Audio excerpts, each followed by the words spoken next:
We are live. Great. Let me find us real quick. Hey, everyone. Welcome to our show tonight. There we are. Found us. Oh, yeah. Hello, everybody. Good evening. Good evening, Good everyone. evening, everyone. It's going to be a great show tonight. Some great people to interview. Looking forward to it. This is Duke Gomez-Schempp and Cindy Gomez-Schempp with the Mexican Crossing Lines here on 88.1 FM. KPPPLP Fargo Moorhead, where we are adding local color to your airwaves. We're broadcasting here in the Fargo Moorhead metro area, but we also have an audience that is nationwide and international. Folks can follow us on our Facebook page on 88.1 FM Fargo Moorhead. You can also follow us on our social media and send messages in other ways. Duke, tell them how. Oh, there's a bunch of ways. One, you can do the Facebook messaging. That's great. You can also do email, Cindy at kpppfm.com, me, Duke at kpppfm.com. We also have a website you can check out, kpppfm.com. That's where we put our podcasts and our videos. We will upload these videos to YouTube when we go Facebook Live. If we go on YouTube and do YouTube Live, it's Duke1517 is the name of the channel. We do super chats on there, then we put them on Facebook also. So there's several ways you can watch us. And thank you, all of us who support us. Again, as Cindy said, we are a radio station in Fargo, North Dakota, Moorhead, Minnesota. We reach about 165 to 200,000 people in this area because we're the biggest metropolitan area between Spokane, Washington, and Minneapolis. But we're still rural. And we've had a nonprofit organization that started this radio station several years ago, and we are bringing news to the community and voices of the community, and we're adding local color to your airwaves. And we are supported by our listeners. We are supported by some grant funding. And if you'd like to make a donation to help our work, it's tax deductible. You can go to kpppfm.com/donate, make a tax deductible donation. And actually, you can read on there where you can mail one in, and we'll send you a tax receipt at the end of the year, and you help us grow. We've been able to grow from a little hole-in-the-wall radio station to producing these live streams that we have gotten the international and national audience, lots of followers. We've made all sorts of connections across the country and in other countries, and that's all due to you because you support us, and keep on watching, keep on listening. Thank you very much for all of you who have sent their support, because it's your donations that keep our work going. If you like what you see and hear, please go to our website, kpppfm.com, and be one of our sponsors. You can even do that through your business and get mentioned on the air here in the Fargo Moorhead metro area. Tonight, I am bringing you an issue that is very important to the people of America, but especially in Puerto Rico. And this is the issue of statehood for Puerto Rico. We don't hear much about it in the local media. After Hurricane Maria, we started to hear about Puerto Rico, and people were acting as if they did not realize that Puerto Rico is part of the United States and that Puerto Ricans are U.S. citizens. And maybe that's because they don't have the same rights as U.S. citizens that the rest of us do. That alone should bother you. It should bother you that Puerto Rico has been part of the United States, and that for the last 122 years, that's half of the lifetime of the U.S. as a nation, they have been unrepresented. They are U.S. citizens that don't get to vote for our president. But the issue of statehood is barely talked about here in the 48 contiguous states.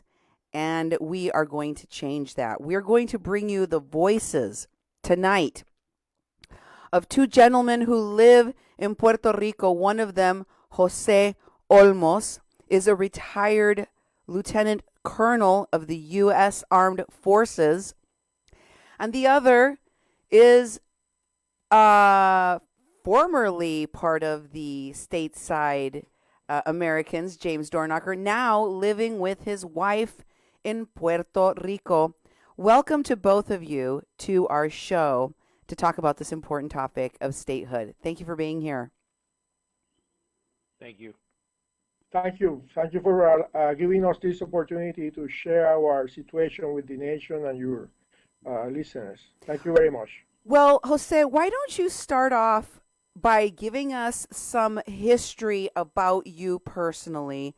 I know that your service to our country has been very important and meaningful to you, but it is bittersweet to consider the fact that you are not given the same respect, the same privileges as every other U.S.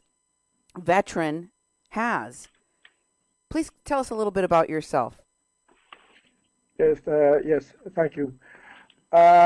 Bittersweet is a good word to express my feelings about this situation. Particularly for me, I was born and raised here in Puerto Rico. I did all my education from first grade all the way to law school. I received my commission here in Puerto Rico in the Army ROTC and served 27 years between the National Guard of Puerto Rico and the Army Reserve. I'm a commissioned officer of the United States U.S. Army. I serve mostly in Latin America, and I decided to stay on the island because it's where I was born and I raised my two children, my wife. We raised a family here. My children serve as officers also. Right now, one is going to school. He became a captain, and my other daughter is in Iraq right now. Both of them are officers, and I stepped forward to serve the nation because I believe in the nation, and I'm convinced that it's the duty of every American citizen to step forward and defend the nation when it's needed. So right now in the situation of Puerto Rico is, as you say, bittersweet because after serving all these years and endeavoring to be a good American citizen and sharing the good, the bad times with the nation, after 120 years of being part of the United States, we are still without representation at national level.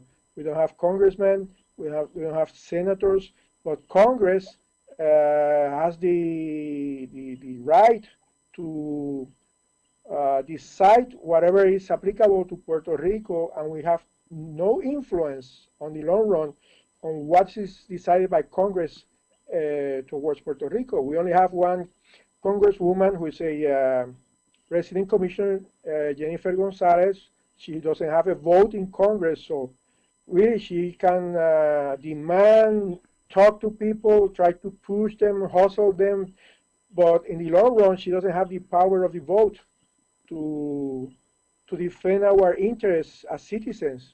We are American citizens since 1917, so we cannot enjoy all the benefits that all of you were born into as American citizens in your states.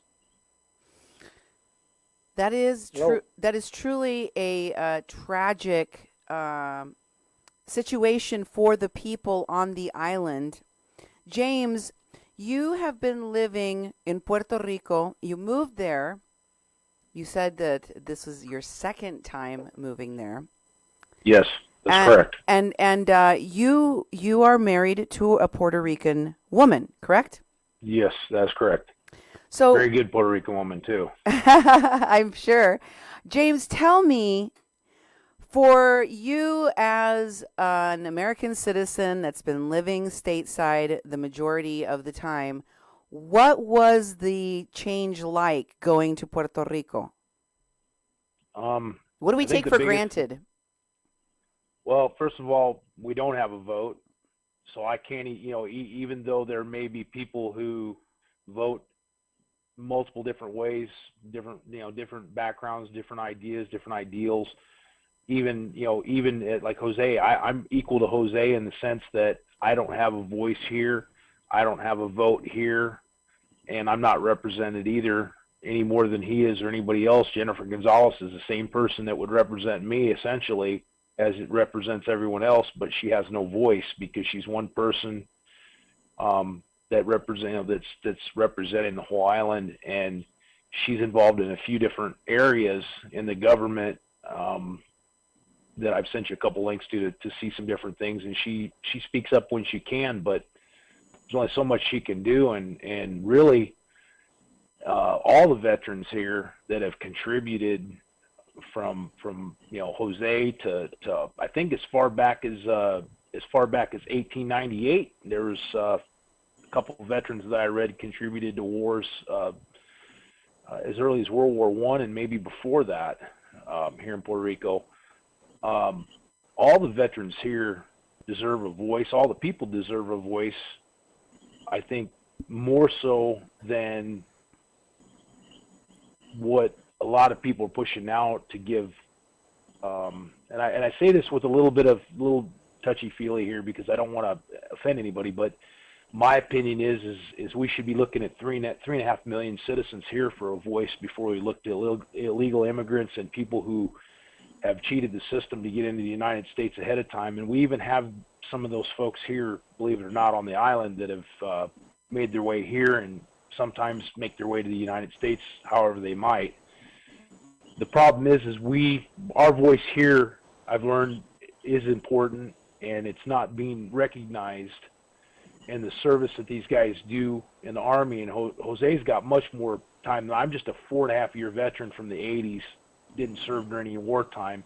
Doesn't minimize my service, but Jose's put a lot of time in, and his voice is important, just like everybody else that's served. Most veterans here in the Vietnam War were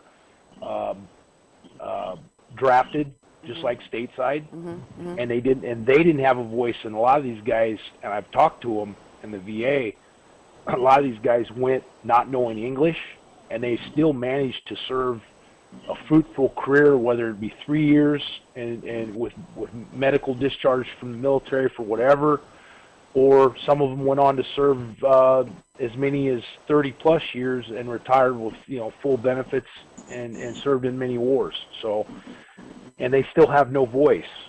Yeah, and that's the problem. That's terrible. And I would just like to mention to you folks that the people that are watching here stateside, most of them here in the United States in the 48 contiguous, they don't know what's going on with Puerto Rico. In fact, I've got people sending comments directed, of course, to my two Puerto Rican guests about what's happened in Puerto Rico from what they know. And I'm hoping you could address what they're saying. Betty messaged us this. She said, was it last year that they voted to make it the 51st state? And they voted against it, meaning the Puerto Rican people. Puerto Rico people didn't want it. No reason why that I have heard. Would you like to address that, Mr. Olmos? Yes. The situation here is that we have voted for statehood. The majority of the voters who participated in last year's referendum voted for statehood, almost half a million voters. There are forces here in Puerto Rico who want to deny the value of those votes. There's no way in any part of the nation that you can ignore the vote of 500,000 people. So some people try to diminish and devalue that vote, but it's 500,000 votes. And I bet that there are not many congressmen who are going to decide the fate of Puerto Rico to enter the nation who get 500,000 votes to get elected. So we have voted. There's one issue that is important for everybody to understand. The whole island agrees that the current system, we don't like the current system. We came to this system, which is called a Commonwealth, back in 1950s, but from the start, we have been dissatisfied with that system, and all the parties, even the pro-Commonwealth factions, the pro-independence factions, and the pro-statehood factions, we all agree that this current arrangement is not satisfactory. And the only group who has been always pushing for change, challenging the system, organizing votes, is the pro-statehood faction. Every time the pro-statehood party gets into power, we try to push referendums and get to the people to vote, to express, because the vote is the most important tool that any citizen has. Right. How are we going to express our desire? By voting. So last year, 500,000 people voted for statehood. So and I want to saying interject. that we didn't ask for it is not true. We asked for it. The Congress has not responded, has not answered our request. Go ahead, James. What were you going to say? I wanted to interject with Jose that also the confusing thing with our island politics that I've noticed, and I'm still learning island politics here.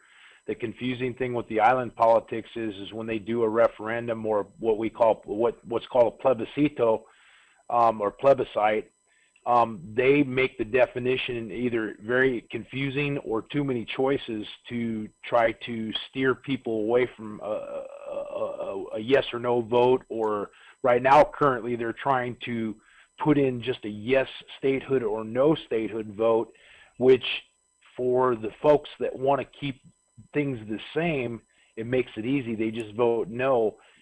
If they were to put in a vote right now today, and I'm pretty sure Jose would agree with me on this, if they were to put a vote in of A, statehood, or B, independence, the unanimous vote would be for statehood, because everybody knows that they don't want to lose the graciousness of the United States and what is provided here, even though it's very unclear on some areas of the aid that's been given and the way it's given and the way it's distributed. And there's a lot of difficulties that I see here coming from the outside coming in. And the vote has to be simplified as a yes, statehood, or independence. They can't continue to keep making up ways to twist it around to make it easy to vote in favor of keeping things the same. Keeping things the same is why Puerto Rico's in the problem they're in now. And I and Jose, you know me very well. I've known you since 2016, since I first came here. My belief is equality is a two-way street. However, the government here has to stop taking advantage of the people within the government too, and start fixing the island and creating economic development and creating jobs and doing things in a different manner, or never, in my opinion, never change.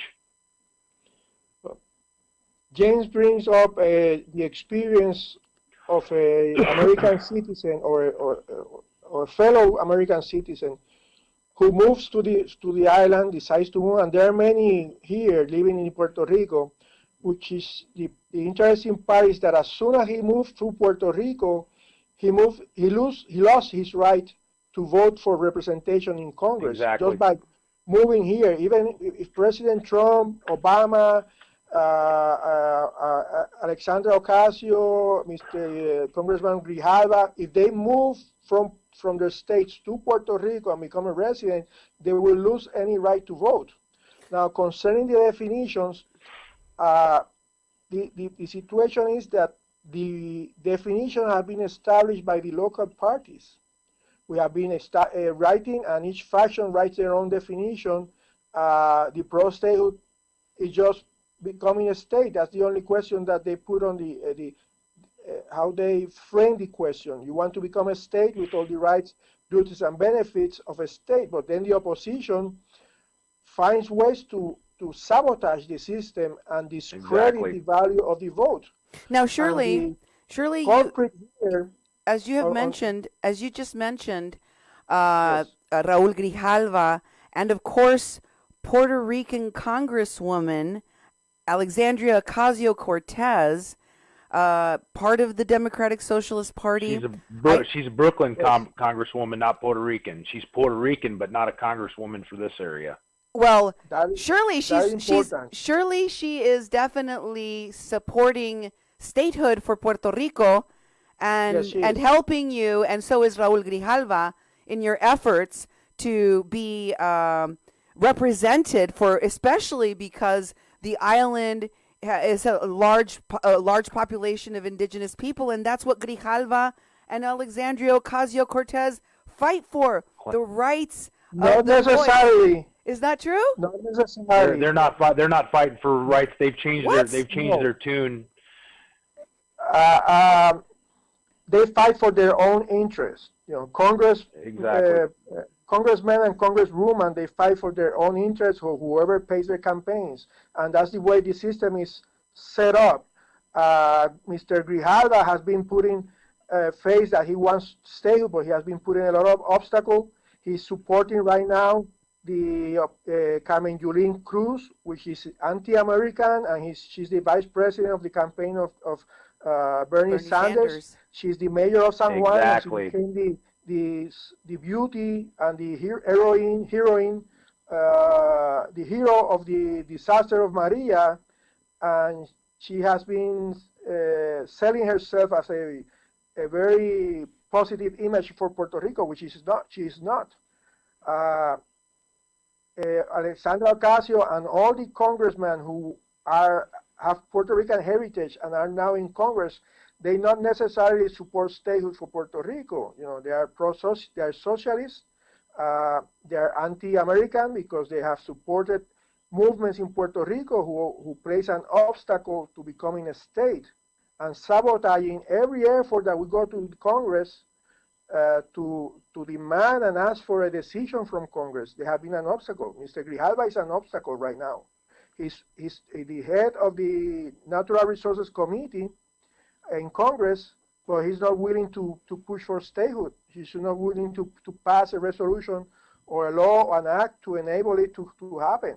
So now we have inside Congress some opposition to it, but we need to educate the nation about the benefits of having Puerto Rico as a state, all the contributions we have made for the nation, and that it's time for the nation to take a good look at this issue and solve it after 122 years. And I want to clear something up before I noticed a couple of comments there. No, Grijalva, I don't believe I wanted to say is not for statehood. They are, like Jose said, he is in a position, I believe the Department of Natural Resources, Jose, am I correct? You're right. You're right about that, James. Yes, and he's in a position where I think he has a quiet conversation with the mayor of San Juan. The mayor of San Juan, in my opinion, has been one of the biggest obstacles here. She has brought light to a lot of things that have happened. My family was here after Maria, and we wanted to come back down and help out after Maria because I was stateside, obviously. And she brought light to a lot of things, but she's also exaggerated and made this an issue that in my opinion, is some internal and some mismanagement of FEMA, cooperation of both, right from let's just say the 18,500 pallets of water that sat down in Ceiba forever that never got distributed. There's just so many different things that we could say. We could probably go on for 3 hours right now talking about this, but ultimately, Jose's correct. And I bring a couple names into that equation for people to research. Research Oscar Lopez Rivera of the FALN. Obama was kind enough to let him out prior to the current administration starting, and the mayor of San Juan kindly gave him room and board and a $1,500 a month salary to come down and play Independence Party for Puerto Rico. I've read very, very many stories about that in the beginning. And he's had visits with Maduro in Venezuela. He's had visits over in Cuba, and he, from years, and Jose, you probably know this more than I do. There, Oscar Lopez Rivera obviously was in prison for 35 years stateside for bombings in Chicago and New York, and he's part of the what I call the monkey wrench that's thrown into this, because he was let out a few years ago, and right now, I'm sorry. Right now, he's a minor figure here. The center of the issue is the future of 3.2 million American citizens in Puerto Rico. Right. The nation has to grasp this problem, has to take control of the situation and decide what is what they want to do with us. And I agree with that. After 120 years of being part of the nation, half of the lifetime, as you said before at the start of the program, half of the lifetime of the nation, we have been part of the nation. And there's going to be opposition, like any other issue. There's going to be forces against it, forces in favor.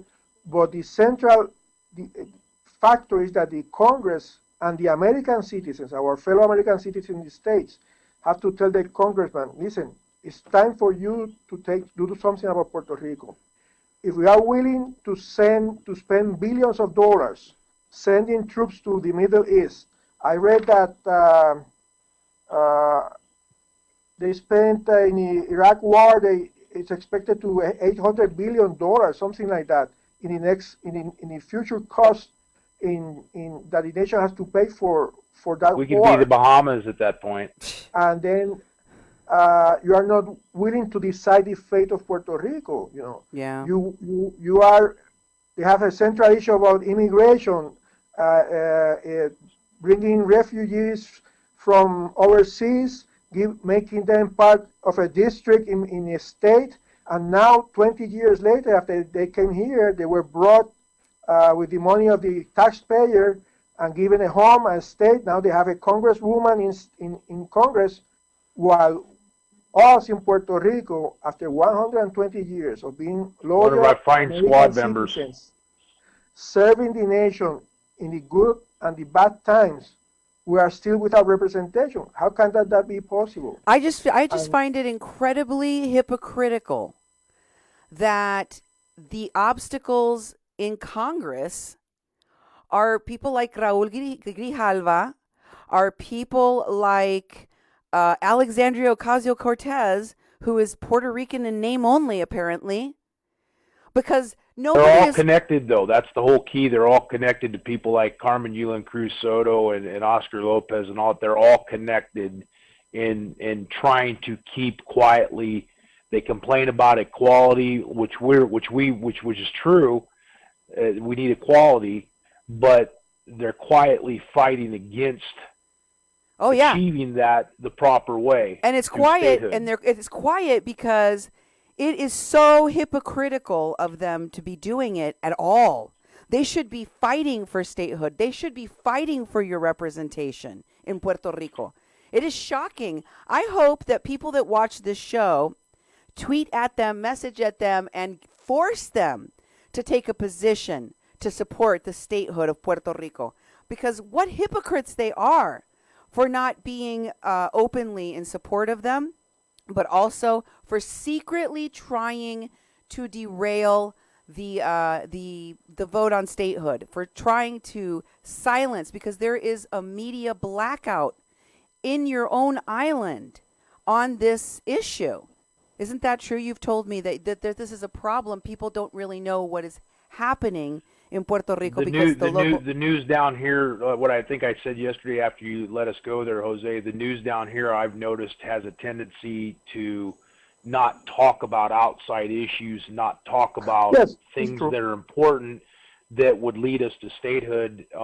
They say very, very little down here because maybe a majority of the people don't have cable, they don't have access to the stateside news channels and so on. Well, people are informed. We have the means to get the news. We have a very high level of education, but we are so involved in daily life. We have to do so many things to move ahead. Take care of families. That really we're not always connected to what's going on in the world. But people are informed, just like any part in the States. Also, people are dealing with their own issues. They are not aware of whatever is happening in other parts of the nation. If you recall, Mr. Olmos, I told you that is Yes, one of the big challenges in telling the story of statehood for Puerto Rico to the 48 contiguous states it is. here, It is. because What I wanted here's one of the things that another one of our viewers mentioned, and I wanted you guys to give you guys a chance to respond to this, and maybe even talk about how corruption, especially in government, especially because the status of Puerto Rico allows for it to be a tax haven, Yes. kind of keeps That's correct. perpetuating comments like the one from Betty that says about your lady mayor, Miss Yaulin Cruz. That the lady mayor squandered tons of emergency money. Fact, sadly, and the whole island seems to be asking for money, not for jobs, but their electric system is also a disaster. I know that's a lot of different topics in one comment, but these are the things that people hear about what's happening in Puerto Rico, and there's if a you're question. not here, you don't hear it. The question that Well, most people here in the United States want you to answer is, why should we fix this problem? Puerto Rico has a lot of problems, corruption and the mismanagement of funds and all of these things among them. Why should the people in the United States fight for the rights of the Puerto Rican U.S. citizens? well, um, Number one, because we're U.S. first, citizens. yes, we are U.S. citizens, but more than that, we are not asking for the American taxpayer to fix anything. We want to have the same opportunity like any other American citizen has. The basic rule of the United States as a society is that every citizen has a level playing field. So they can compete in equal terms with everybody, and depending on their effort, they can succeed and move forward and go for do the pursuit of happiness. That's what we want. We want a level field so we can compete and share on the burden of being part of this nation and enjoy all the full privileges. If you are willing to send your children from Minnesota, from Utah, to a foreign country in the Middle East and spend billions and trillions of dollars of your taxpayers' money in a war in the middle of nowhere where you don't know no one, and they don't care really if your son gets killed there in the desert and dies alone or comes back maimed, you should care more about Puerto Rico, which we are American citizens. We were made part of the United States in 1898 when the United States invaded, and we willingly received the nation here, and we were willing to be part of the nation for all these times. And it's about time that we do something about it.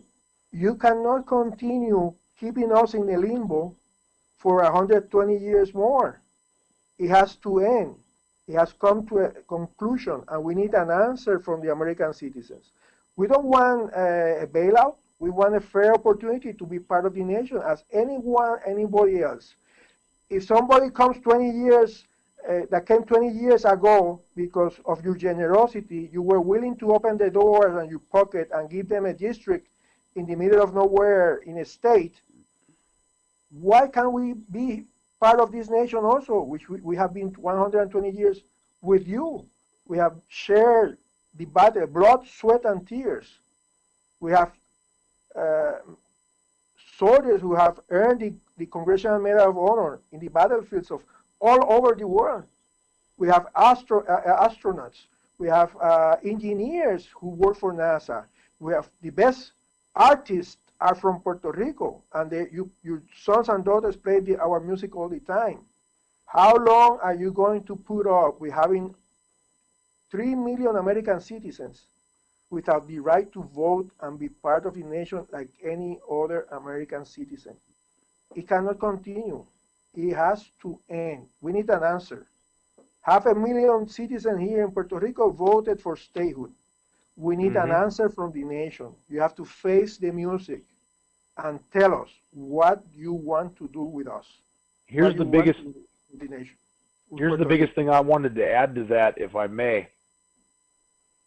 The biggest thing I want to add to that is number one, Elvin Mendez Rosa, who I got involved with. I've known that Jose Olmos has been in this fight for a long time, back essentially since I knew him in the beginning, 2016. It doesn't matter what our political parties here are in Puerto Rico, because whether it's the Democrats, the Republicans, or even those that feel that they want independence, the fact of the matter is that we all don't have a voice. We all can't say what leads to our future. It's not easy here. I came with not much of a job, not much of anything, and me and my wife's managed to make it here, and it's not easy here at all.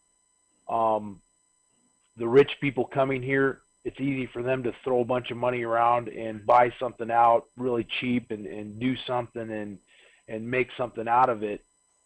But if you come down here, and I know veterans that have came from stateside down here to live because of the temperatures and stuff, and some of them veterans struggle and some of them do okay. But a lot of people here, I've realized in the last just 60 to 120 days, there are more people here that I never thought would ever be here, like me, that are here, and they don't have a voice, just like Jose's not had a voice his entire life here. And we can't get any representation, like we continue to say. Elvin Mendez Rosa, who would have been here tonight, but his mother was having a procedure in Florida at the time, so he couldn't be here. I'm sure he's watching, but he could not be on tonight. He is one of the young guys that's the other spectrum of Mr. Olmos. Mr. Olmos is like the elderly, I don't want to say without taking age away, the elderly spectrum, and Elvin Mendez is the youngest generation. Together, I saw an opportunity for them to speak out together, and I wish Elvin would be here, and I hope his mom will be fine, and I know he will be on soon. But to me, that's important, because their voices are just as much as I want to speak, and they're important to everybody. And that's the whole idea of what statehood brings. It brings a voice for everybody here, regardless of whether you've been here your entire life or you came here to live. Like me, I'm married to a Puerto Rican woman, so I'm Puerto Rican by proxy, I joke around and say. Well, you're all American citizens, and that's one of the things that people need to understand. The history of Puerto Rico as an island, and there is a lot of educating that we need to do around understanding the status of Puerto Rico's territorial unincorporation, and it's kind of it doesn't exist in the Constitution. So it's like it was created, it was invented basically by the Supreme Court in 1901. And there's so much about the economic freedom, or the right to plan what you want to do as citizens living in this territory, with the land that you live on, with the resources of the land that you live on. And I wanted to throw this question to Jose. I wanted you to speak about how this limbo type status in which Puerto Rico is in, because it does not have the status of a state, does not have statehood and representation. How does this perpetuate the problem of the island being used as a tax haven? Well, since the beginning, when a very important historical fact is the following. The United States invaded Puerto Rico in 1898. We didn't ask to be part of the United States in that time. They decided, the nation decided to go to war against Spain. They conquered and invaded Puerto Rico, and we received the nation, the troops here, because we saw the United States as an opportunity to keep moving forward and be part of a prosperous nation. And we, in that mindset, we share the burden of being part of the nation. But the Congress, when they came to Puerto Rico in 1898, they suddenly realized that they had become an imperial power and they had colonies, which was contrary to the nation's founding philosophy of not being a colony of England. Mm-hmm. So they had all this struggle, political and intellectual struggle, which they decided to make us a separate entity.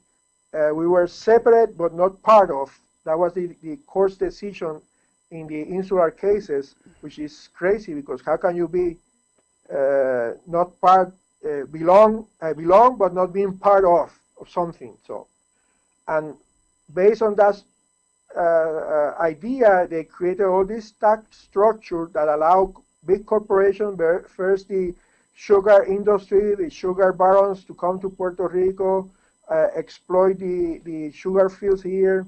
Then came the war, and after the war, they created the Commonwealth, and they created a different tax structure independent from the IRS. Mm-hmm. So all this was created by Congress, by law, in conjunction with the political leaders here in Puerto Rico, and that allows that the government of Puerto Rico to give extremely generous tax exemptions and concessions to industries who move to Puerto Rico and individuals, so they can move their funds here and not pay federal taxes. But that is, we have to bear that burden, because then we are overtaxed in Puerto Rico. You know, I pay almost 30% of my income tax every year. We have a very high sales tax that ranges from 7% to 11%, and all that burden is upon the individuals here in Puerto Rico, while the big corporations from the states and international corporations are tax exempt, and they don't create that much employment, and that I think they're taxed at like 4%, but they get a refund on that or something of that nature. Ridiculous. So ridiculous. And that relationship or structure that we have in Puerto Rico benefits some investors in the nation, and they oppose making Puerto Rico a state, because then they will have to pay taxes. Here in Puerto Rico, they will have this tax haven that they have. Puerto Rico is a tax haven within the United States. Under the flag of the United States, Puerto Rico is a tax haven by the creation and allowed and the blessing of Congress. Mm-hmm. That's a big burden on us as citizens. Not being able to be full participants expose us to many decisions in Congress that goes against our interests and the interests of the nation also. You know, like opening bases here. We brought U.S. Army South to Puerto Rico in the late 1990s. They came here, but then a congressman from Texas passed a law that they were not to receive any new funding to stay in Puerto Rico. They had to use the funding already assigned. So eventually they could not manage the situation economically. They could not sustain themselves here because Congress was not assigning any new funding, and we could not fight with that congressman because we had no vote. So no representation. So all this situation impair us to be fair, to be full competitors and contributors to the nation as an equal partner with any other state. And also this limbo consumes all the energies of the political parties here. It's a subject that is constantly in the mind of everybody, of every politician. Are we going to be a state? Are we going to be independent? it's a subject, it's an endless subject that we need to get out of the way. It's mind-boggling. Mind-boggling. It's a self-serving and consumes a lot of time here for our own consumption, because in Congress they are not listening. Meanwhile, the taxpayers from your state keep sending their tax money. They keep spending in here. People come here evading taxes in these states.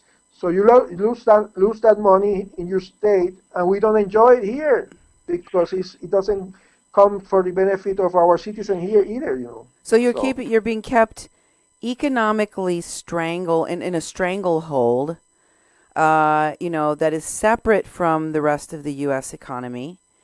And at the same time, you're being taxed, heavily taxed, and you have no representation. It's kind of a cycle. And someone is benefiting from keeping you from having a choice, a vote, a say in your own future. Who are the greatest opposition? What is the greatest opposition to statehood, and how are you fighting it? Well, the biggest opposition are the tax investors, the big corporations who come here. And it's a historical issue. It's not something recent. It has been happening for a long time, since early 20th century. We need to educate people. We need to reach out to the citizens and the local people, other citizens like us in these states, that your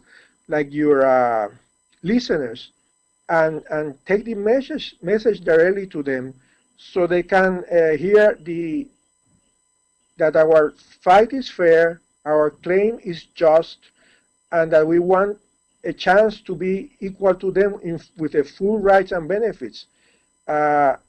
While you struggle in your states and your taxes, there are a bunch of people taking advantage of the relationship between Puerto Rico and the nation for their own benefit, and it doesn't go back to your state because it disappears into the pocket of some investors in Wall Street or Washington.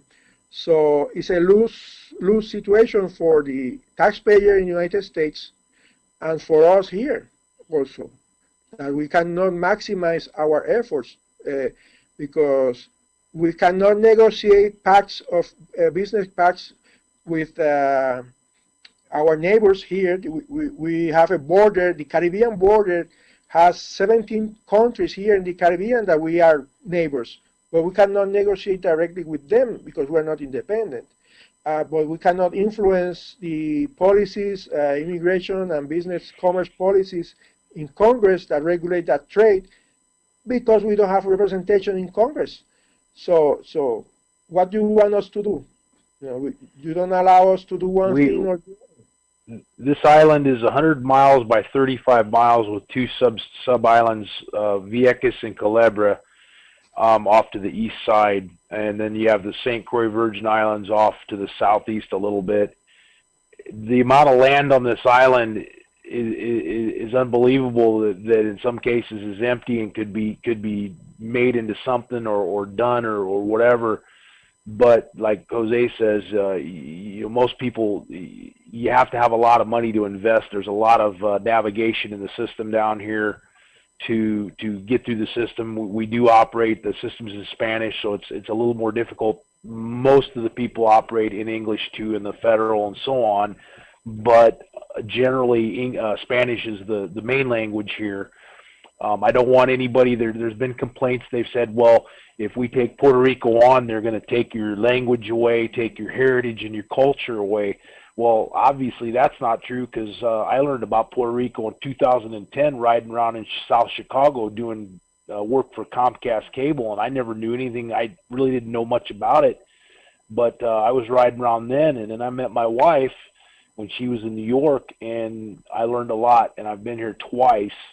And I've got these guys as my mentors that have taught me politically and economically, and just all kinds of different information and they've shared with me the veterans events here on the island that I've been able to attend, and I see that it could be better. I see this island has so much potential if we could get things done correctly, and if everybody would get off their individual bandwagon and fight as a group towards something positive, we could actually come ahead and be like, we'll just say like Hawaii. I know Hawaii is probably a bad example, but we'll say the Bahamas, which is not a United States territory, but they're successful because of tourism. There's no reason this island can't excel way more than it does because of tourism, because of industry. There's things that could come back here and be done. That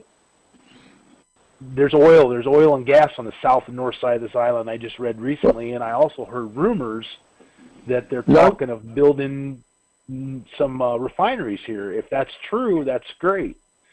But well, not necessarily. That's not really. There's some indication that there might be some oil and gas on the southern side of the island, but has not been proved as a fact strongly. There's a very, very limited information about that. Many people. I would encourage everyone to come to Puerto Rico, really, to see this firsthand. Don't believe everything that you see on the news about the negative things. Especially the mayor of San Juan. Yeah, especially her. We are a strong, family-oriented community. We are patriots. We believe in the United States. We are hardworking. No matter what they say, we're willing to work hard, struggle, overcome, like any other citizen in the States. We are willing to do that. We want to do our share of the responsibility to bear the burden, but we need the tools like anybody else. And I think that a lot of our listeners, they want to know how they can support Puerto Rico in their fight for statehood. And obviously there are a lot of challenges, but might I just add that I think that people should reach out to members of Congress, their members of Congress, and especially those who we know from the squad, AOC, from Bernie's campaign camp, that are not just silent or quietly blocking statehood from Puerto Rico, but that should be held accountable for that need to be called on and made to speak out for what they are doing to stop statehood, to make those efforts in Puerto Rico much more difficult. And, we've talked about some of those folks on our show today, like Grijalva, like the mayor that we've talked about many times, Yaulin, the Puerto Rico mayor that we've all heard of, and San Juan Mayor Carmen Yulin Cruz Soto. She's used on the Bernie campaign. She uses Yulin Cruz, I believe. Yulin Cruz. But her full name, I understand, is Carmen Yulin Cruz Soto.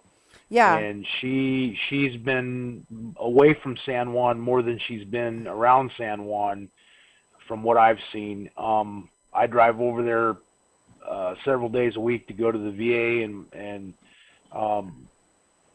the roads, the trash, stoplights not working. It's things that stateside we take for granted every day, unless a tornado comes through or something very, very bad. But down here, it's an everyday thing to find streetlights in my municipality of Arecibo not working, potholes very bad.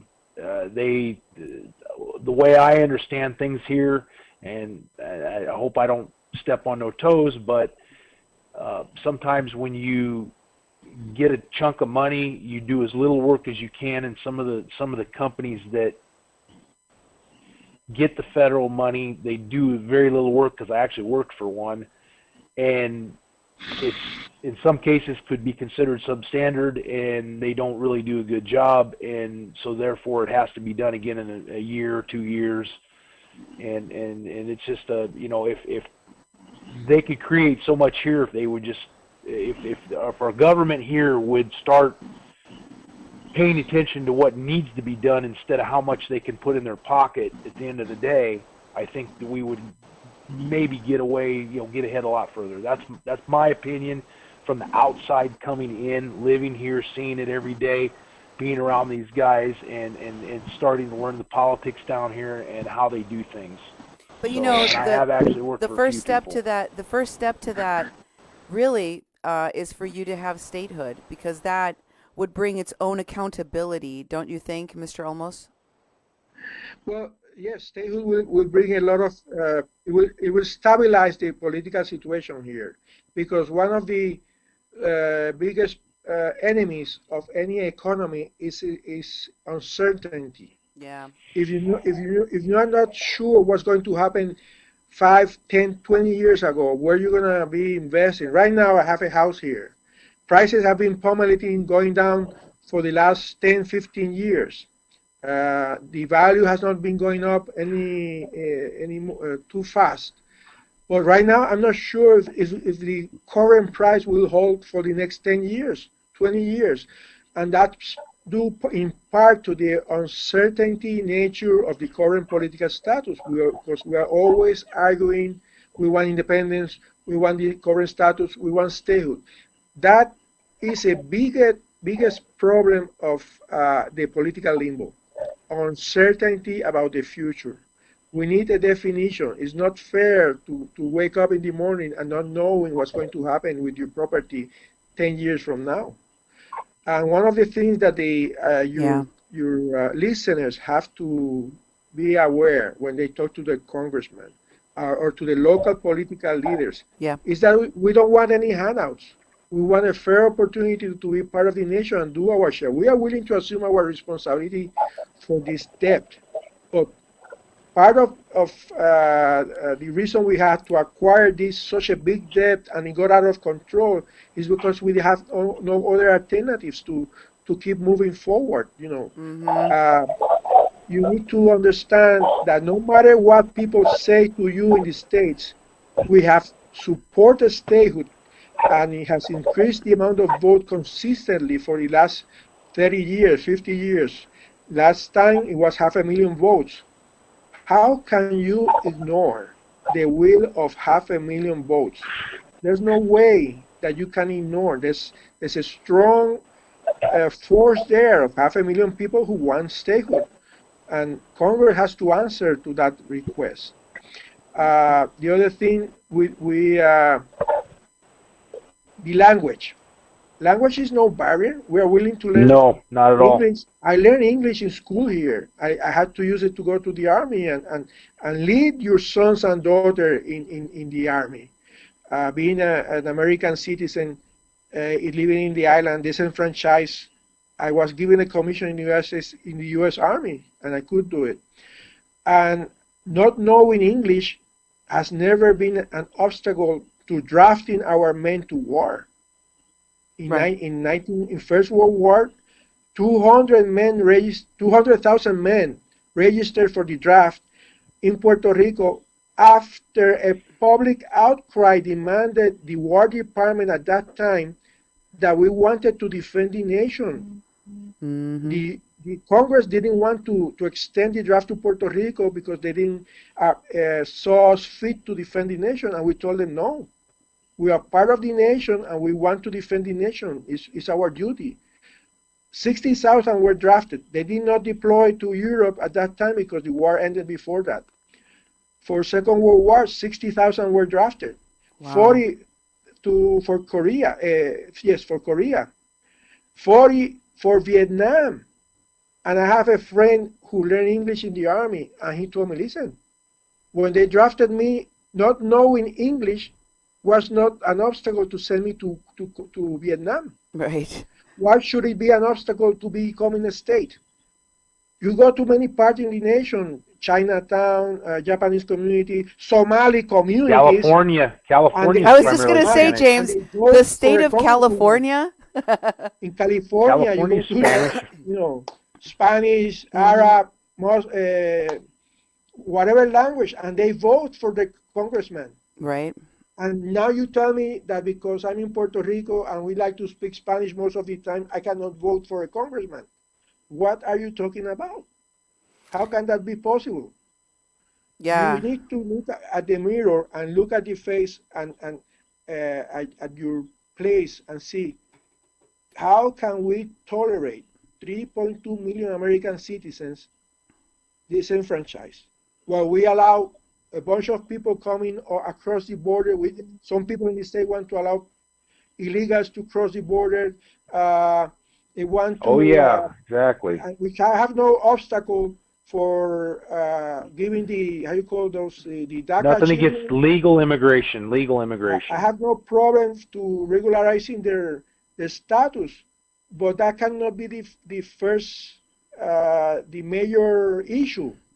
The issue has to be what are you going to do with 3.2 million American citizens. That has to be a central issue. It's a stain on the nation. It's a stain on the democracy of the nation, and every time you send troops overseas to defend the liberty in other countries, to sacrifice our children's lives overseas, while you keep 3 million American citizens disenfranchised, is not correct. Morally, or economically, or socially, is not the American way of doing things. I'm going to read to you in the last minutes that we have here some of the comments from our listeners. Roberto said, if fellow Americans on the mainland want to help Puerto Rico to become a state, what we need is that we need to encourage everyone to contact their congressman to support statehood for Puerto Rico. Yes, I agree. Yes. Use your political absolutely. power. Use your political power to help us to finally become a state. So that's a Puerto Rican saying, hey. We don't have a voice, so yes, we need the voice of people stateside, Hawaii and Alaska, all of them to speak up. Everybody that can speak up needs to speak up. I even have a nephew that's in the Air Force that was over in Germany, and he's up in Nebraska right now. So, I mean, I have family that's in the military too, but we need to speak up. They all have to speak Yes. up. If they don't, then it's not going to change. And everybody, the unfortunate circumstances that Maria brought to this island, it's sad that we had to take Irma coming through here for a visit first, and then 2 weeks later, Maria came through and devastated everything after Irma. It's sad that we had to wait, and Jose probably can speak on this even deeper. It's sad we had to wait this long to be recognized, or the people here before I ever came here wait for a major hurricane to come through to make people aware that there's 3.5 million citizens here. Why did it take that long? Then it took 2 years for the current governor that was ousted to finally realize that he's not going to go towards statehood, and that was the other issue with Governor Roseo, which caused some unstable times for a short period. So, but that's kind of for another day, I think. Well, I'm glad that you appreciate this recommendation from, and I encourage everyone to do that. Reach out to those members of Congress and say, hey, are you going to support statehood for Puerto Rico? Because you should. Because they don't have a vote. They don't have a voice. And they're U.S. citizens, right? We should all care about that. Just like Jose doesn't. And Mary, another listener, Mary, said, wow, we need to reinvest in Puerto Rico. Trump should engage in this conversation. The property value should keep. That's another comment. He's engaged, but he's also stepped back a little bit because of the mayor of San Juan opening her mouth so much, and I think that that's caused a very tricky situation. And if you've noticed, you know that's a tough situation to work around politically. Mm-hmm. It's a normal reaction. I don't think there's nothing normal about our president, but he's a businessman. He knows business. And he knows that you cannot have a partner that is not economically stable. Yeah. And he has made all Exactly. those comments highlighting the situation that we have some political leadership, local political leadership that have not been too diligent or responsible in the management of the resources that we have on the island. And he's Very good cautious about that. explanation. But we need people to understand that, or try to understand that we are willing to go the extra mile to come back from this hole, get out of the hole, get reorganized. We are in a sort of a process of bankruptcy. Going bankrupt or obtaining the protection of a bankruptcy is not bad. It's just an opportunity to reorganize, collect your thoughts, and continue pushing forward. That's what we're doing right now. Exactly. You reorganize and then continue moving. It's a daily current event in many places all over the state. So it's not a surprise to anyone that some cities will have to reorganize and move forward. There are local issues that we have to deal with our local politicians, and that's been taken care of by citizens here. We are pissed off with many of the political decisions that are impacting us locally, but we're going to take care of them here with those leaders. But nationally, we need the help of the American citizens, of our fellow citizens, to talk to your congressman. Listen, tell them, listen to what the people in Puerto Rico are asking for. There's Yes. an American citizen that needs help. Give them a fair chance. They have more people voting for statehood than people voted for to get you reelected. I Yes. bet if you go out and see the votes that your congressman got to be in Congress and deciding our fate, not many have half a million votes. I'm pretty sure they didn't get half a million votes. Very good point. So I plead to all the fellow American citizens, to all the fathers, the mothers, the grandmothers over there, talk to your congressman, because we need a solution to this problem. It cannot continue for 120 years more. No. It's not fair. Right now, the spotlight is on Puerto Rico, and we're going to keep it there. Thank you. We could talk about this again and again, and in fact, gentlemen, I'd like to have you both back, Elvin as well. There's so much to unpack. We're barely scratching the surface on what's going on in Puerto Rico. And as fellow citizens, we should care, and we should do everything in our power to help them. And all it takes is sharing this show. All it takes is sending a message to your member of Congress and asking them where they stand on Puerto Rico's statehood. It's been far too long, and it's about time. Thank you, gentlemen, for being on tonight's Thank you. show. Yes, ma'am. Thank you. Hopefully we can have both of you back soon. It's a pleasure. Anytime you call, I'll be available.